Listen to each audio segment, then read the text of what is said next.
ሰላም ጤና ይስጥልኝ። እንዴት የተከበራችሁ ቤተሰቦቼ ሁላችሁንም ሰላም ብያለሁ። በያላችሁበት ሰላማችሁ ይብዛ እያልኩኝ ዛሬ በአዲስ ቪዲዮ መጥቻለሁ። ለቻናሌ አዲስ ከሆናችሁ ላይክ እና ሰብስክራይብ ማድረጋችሁን አትርሱ እያልኩኝ ዛሬ የመጣሁት ሐረግ ክፍል 80 እንደተለቀቀ ሁላችሁም አይታችኋል ብዬ ተስፋ አደርጋለሁ። በክፍል 79 ላይ ያፌት እንግዲህ ሞቅ ብሎት የናታን አባቱ እንደሆነ ካፉ አምልጦታል ማለት ነው። መቼም አንዳንድ ጊዜ ስካር ሲሰክሩ ወንዶች የደበቁትን ምስጢር ያወጣሉ እና እንግዲህ ትናንትና ያፌት እንደዛ ብሎ ሲያወራ ኤፍራታ ማመን ነበር ያቃታት። ኤፍራታ ደጋግማ ስትጠይቀው እሱ ግን ምላሽ አልሰጣትም፣ ተቋርጦ ነበረ።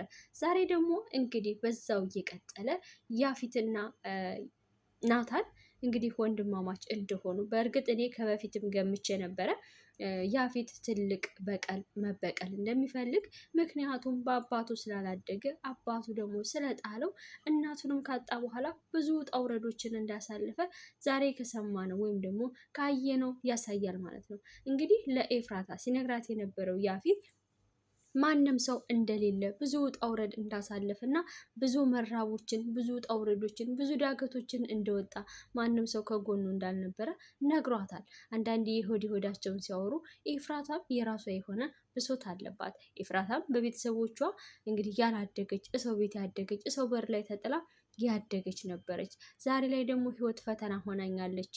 አንዱን ሲወጣ አንደኛው ይመጣል፣ አንዱን ሐረግ ሲይዘው አንደኛው ሐረግ ይመዘዛል ብላለች። እውነት ለመናገር ይሄ ሐረግ ድራማ እውነትም ሐረግ ነው። ከነስሙ ሐረግ በዚህ ጋ ያዝኩ ስትሉ በዛ ጋ ይመዘዛል። እጅግ በጣም ውስብስብ የሆነ የህይወት ታሪክ የሚያስተምር ነው ይሄ የሐረግ ድራማ ላይ የምታዩት ማለት ነው። ያፌትና ናታን እንግዲህ የአንድ አባት ልጅ የመሆናቸውን ናታን ምን የሚያውቀው ታሪክ የለም። ይህንን ታሪክ እንደሰማች ኤፍራታ ቀጥታ ወደ ቤዚ ስልክ ደውላ መምጣት ፈልጋለሁ፣ ናታንስ እንዴት ነው በረታዊ ከሀዘኑ ስትል ደውላ ጠየቀቻት። ቤዛም ምን አዲስ ነገር ተገኘ በዚህ ጠዋት ኤፉዬ ስትላት፣ አይ ናታንም ማግኘት እፈልጋለሁ፣ እሱም ማናገር አለብኝ፣ የሚጠቅመው ጉዳይ ነው ስትል ነበረ ኤፍራታ ለቤዛ የነገረቻት። ከዛም እንግዲህ ኤፍራታ ወደ ቤታቸው ተጉዛ በሄደበችበት ሰዓት ቤዛና እንግዲህ ወይዘሮ ፂ በኩሽና ውስጥ ምግብ ለማብሰል ተፍ እያሉ ነበረ። ናታን የተኛ መስሏቸው ነበር። ነገር ግን ናታን ወጥቶ ስፖርት ሰርቶ ሲመለስ ኤፉዬ ሳላ ተቀምጣ ነበረ ማለት ነው። እናም ማናገር እፈልጋለሁ ስትል የምን ንግግር መነጋገር ከፈለግሽ እሺ ቤዛ ክፍል ጠብቂ ብሏት እንግዲህ ናታን እና ኤፉዬ በአካል ተገናኝተው ምን ልትለው ነው ብዬ እየጠበኩ ባለበት ሰዓት ነገር ግን ናታን እጅግ በጣም ስሜታዊ ሆኖ ነገሮችን አበላሽቷል። እዚህ ጋ ግን በጣም አዝናለሁ ናታን፣ እንደዚህ አልጠበኩም ነበረ። ምንድን ነው? ምን ሆነሽ ነው? ምንስ ተቸግረሽ ነው? ምንስ አስከፍቼሽ ነው? ዛሬች ደግሞ እንዴት መጣሽ? ሀዘኔንም ደግሞ በረታ ሆይ ልትይ ስለመጣሽ አመሰግናለሁ ኤፉዬ ብሎ ያቅፋታል ብዬ ስጠብቅ ናታን ግን በቃሽ፣ ከእንግዲህ በኋላ ከህይወቴ ውጭልኝ፣ ተሰብሬያለሁ፣ ሰብረሽኛል፣ ድጋሚ ደግሞ ወደ ህይወቴ መተሽ አትስበሪኝ፣ ለእኔ የምትነግሪኝ ነገር ምንም የለ፣ ባይሆን ከቤቴ ውጭልኝና ሂጂ፣ ምክንያቱም ባለቤትሽ ወደ ቤት ሲገባ የት ነሽ ብሎ ይፈልግሻል ሲል ምላሽ ሰጥቷታል። ኤፉዬም በዚህ አላመነችም። ናታን ውጭልኝ ሲላት እንዴት ይሄንን ቃላት ከናታን እሰማለሁ ብላ ደንግጣ ነበረ። ምክንያቱም ናታን እጅግ በጣም ይወዳታል፣ እጅግ በጣም ያፈቅራታል።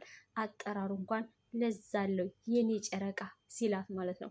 እንግዲህ ናታን ተቀይሮ ዛሬ ላይ በጣም በጣም በጣም ስሜታዊ ሆኖ ኤፉዬን ከቤት እንድትወጣ አድርጓታል።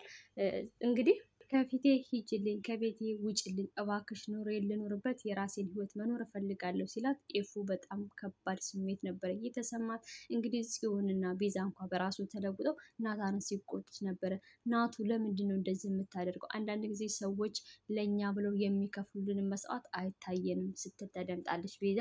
እንዲሁም ጽዮን እህቱ እባክህ ወንድሜ ወደ ራስህ ተመለስ፣ አልታይ ብሎሃል እየተከፈለልህ ያለው መስዋዕትነት ስትል እሷም እንደዚሁ አድምጠናታል ማለት ነው። በእርግጥ ናታን ይሄን ታሪክ አላወቀም እንጂ ኤፉዬ እውነት ናታንን በጣም እንደምትወደው በጣም እንደምታፈቅረው ሁላችንም የምናውቀው ነው። ነገር ግን ደግሞ ናታን ያላወቀው ነገር ለሱ ብላ ወይም ደግሞ ኤፉ ለናታን ብላ ናታንን እንዳይጎዳው ናታንን መጥፎ ደረጃ እንዳይደርስ ብላ ኤፉዬ ራሷን አሳልፋ ከያፌት ጋር አድርጋ ይሄንን እየከፈለች ያለው መስዋዕትነት ለናታን ነው። ናታን ግን ይሄንን ታሪክ አላወቀም፣ አልገባውም።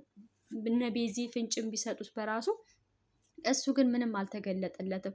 ስለዚህ ዛሬ ላይ ደግሞ ኤፉዬን እንደዛ ሲያደርጋት ሁሉም ተሰምቷቸዋል።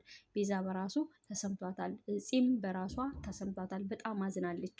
ናታን ኤፉ እየከፈለችለት ያለው መስዋዕትነት ለሱ እንደሆነ ምንም አላወቀም። ስለዚህ አንድ ቀን ደግሞ ይገባዋል። ያ ቀን ሲገባው ደግሞ በእርግጠኝነት ናታን ይጸጸታል። አንዳንድ ጊዜ ነገሮች ለሰው ብለን የምናደርጋቸውና ለሰው ብለን የምንከፍላቸው መስዋዕትነቶች ከረፈደ ነው ሰዎች የሚረዱንና ሰዎች የሚያውቁልን። ኤፍራታ ከዚህ ሰዓት ከዛ ሰዓት እየተባለች የእውነቴን ነው የምላችሁ እጅግ በጣም ብዙ ውጣ ውረድ ነው እያሳለፈች ያለችው። ነገር ግን ያው እንግዲህ ሁሉም አልተረዷትም ከጥቂቶች በስተቀር እንዲሁም ደግሞ ችግሩን ከነገረቻቸው ሰዎች በስተቀር ማለት ነው። ለማንኛውም ይሄ ሐረግ ድራማ አልቆና ተቋጭቶ ሁሉም የእጁን እንደሚያገኝ ተስፋ አደርጋለሁኝ። በቀል፣ ቂም ብዙ አይነት ነገሮችን ይወልዳል። ከዚህም ደግሞ ከያፌት መማር እንችላለን። ያፌትና ናታን እንግዲህ ሁላችንም እንደገመት ነው የአንድ እናትና የአንድ አባት ልጆች ይሆኑ ወይስ ደግሞ የአንድ አባት ልጆች ይሆኑ ብለን ነው የምናስበው። እውነትም እንደዛ ሆኖ ተገኝቷል ማለት ነው።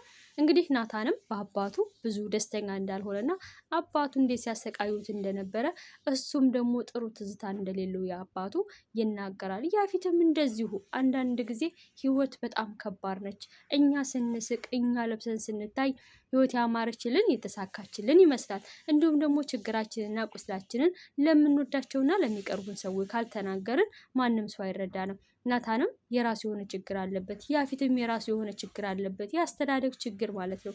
ሲያድጉ ምን ያህል ስቃይና ምን ያህል ፈተና እንዳዩ እነሱ ናቸው የሚያውቁት። ያፌት ደግሞ ናታንን የሚበቀለው አሁን ላይ በህይወቱ በጣም ደስተኛ ሆኖ እንዳደገ በልጅነቱ ስለሚያስብ ነው። ነገር ግን ያፌት እንዳሰበው ናታን በጥሩ እንክብካቤ ያደገ ልጅ አይደለም። ልክ እንደዛው እንደ ያፌት ሲሰቃይ ያደገ ልጅ ነው። እንዲሁም ከናታን ይልቅ የናታን አባት ለጽዮን ቦታ እንዳላቸው ናታን በተደጋጋሚ ይናገራል። ጽዮንም ደግሞ አባቴ ይወደኛል ስትል ሁልጊዜ ትደመጣለች። ናታን እህቱ ፊት ምንም አይነት ስለ አባቱ ክፉ ነገር አይናገርም እንጂ እንዴት እንደተሰቃየ ሲናገር ሁላችንም የሚያሳዝን ታሪክ ነው። በእርግጥ ይሄ ታሪክ አንዳንድ ቤቶች ላይ ሊኖር ይችላል፣ አለም ይኖራልም ማለት ነው። ብቻ ለማንኛውም ልብስና ጥርስ ብዙ ነገር ይሸፍናል ይባላል። እንግዲህ ጽዮንና ደግሞ ቢኒ እንዴት ይሆኑ? ይፋቀሩ ይሆን ወይስ አይፋቀሩ ይሆን የሚለውን እናያለን።